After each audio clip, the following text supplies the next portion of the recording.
memberikan kesempatan kepada kita untuk hadir di pertemuan rutin bulanan kita, yaitu pertemuan P2K2.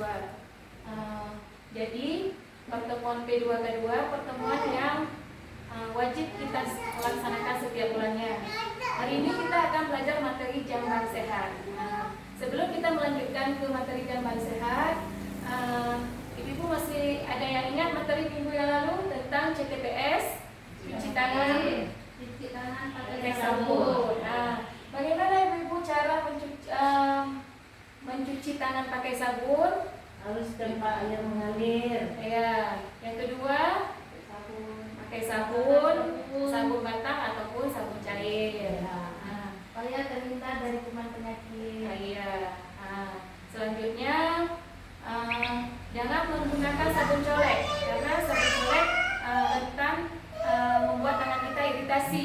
Yang kuman itu suka pada tangan-tangan yang luka atau iritasi tadi. Jadi hari ini kita akan menjelaskan tentang materi jamban sehat. Jamban adalah tempat pembuangan tinja atau kotoran manusia. Jamban di sini adalah suatu ruangan yang mempunyai fasilitas pembuangan kotoran manusia yang terdiri atas tempat duduk jongkok atau cemplung atau leher alsa, yang dilengkapi dengan unit penampungan kotoran dan air untuk membersihkannya. Selanjutnya kita akan membahas materi kriteria jamban sehat. Di sini ada 8 kriteria jamban sehat. Yang pertama, tidak mencemari sumber air bersih atau air minum, paling sedikit berjarak 10 meter dari sumur. Kedua, tersedia air bersih. Yang ketiga, tersedia kloset yang bersih. Yang keempat, tidak bau dan aman digunakan. Yang kelima, tersedia tempat cuci tangan yang memadai. Yang keenam, tetap kering. Yang ketujuh, memiliki ventilasi dan pencahayaan yang cukup.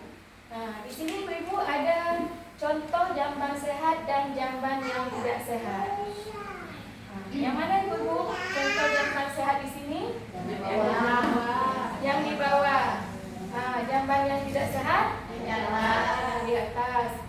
Jadi sebaiknya kita gunakan jamban sehat dalam kehidupan kita sehari-hari. Di sini ada manfaat buang air besar dan air kecil di jamban yang sehat. Yang pertama, lingkungan kita menjadi bersih, sehat dan tidak berbau. Yang kedua, tidak mencemari sumber air atau air minum yang kita gunakan sehari-hari yang ada di sekitar rumah kita. Yang ketiga, tidak mengundang datangnya lalat atau serangga. Yang keempat, menjadi penular penyakit seperti diare, kolera, disentri, tipes dan cacingan yang rentan terserang pada anak-anak kita. Sehingga ujung-ujungnya terjadilah stunting.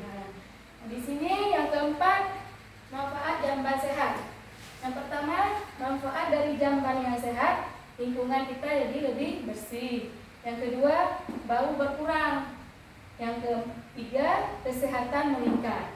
Yang keempat, tidak perlu ke ladang, ke kebun, sungai pada malam hari. Dulu kan kita sebelum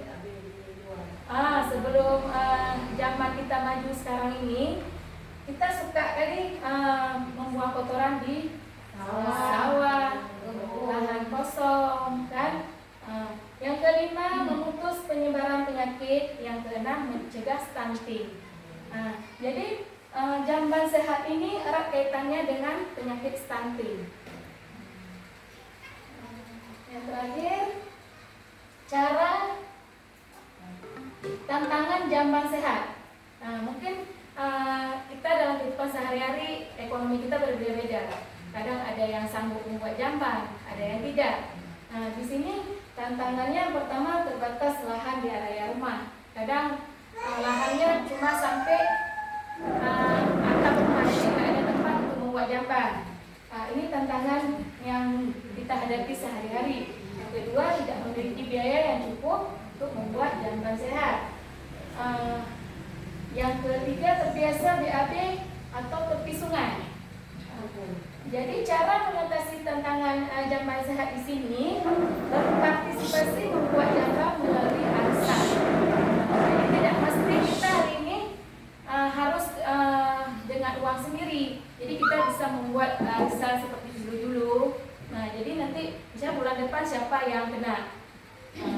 Di situ uang itu bisa kita pergunakan untuk jamban milik bersama. Yang kedua, jamban bergulir atau yang mampu membuat jamban sendiri dan jamban umum. Yang ketiga, mengusulkan bantuan jamban pemerintah pusat disalurkan melalui Puskesmas. Kita bisa mengusulkan lewat pihak Puskesmas jamban sehat ini. Jadi pesan untuk menjaga kesehatan di sini, menjaga kesehatan dari jamban sehat, yang pertama cuci tangan dengan menggunakan air bersih. Kedua, menjaga kualitas sumber air minum untuk digunakan. Yang ketiga, buanglah sampah pada tempatnya. Yang keempat, biasakan buang air besar di jamban yang sehat. Yang kelima, gunakan KIS atau BPJS untuk mengakses pelayanan kesehatan. Demikianlah Ibu pertemuan kita hari ini tentang sesi jamban yang sehat. Ada yang ingin ditanyakan?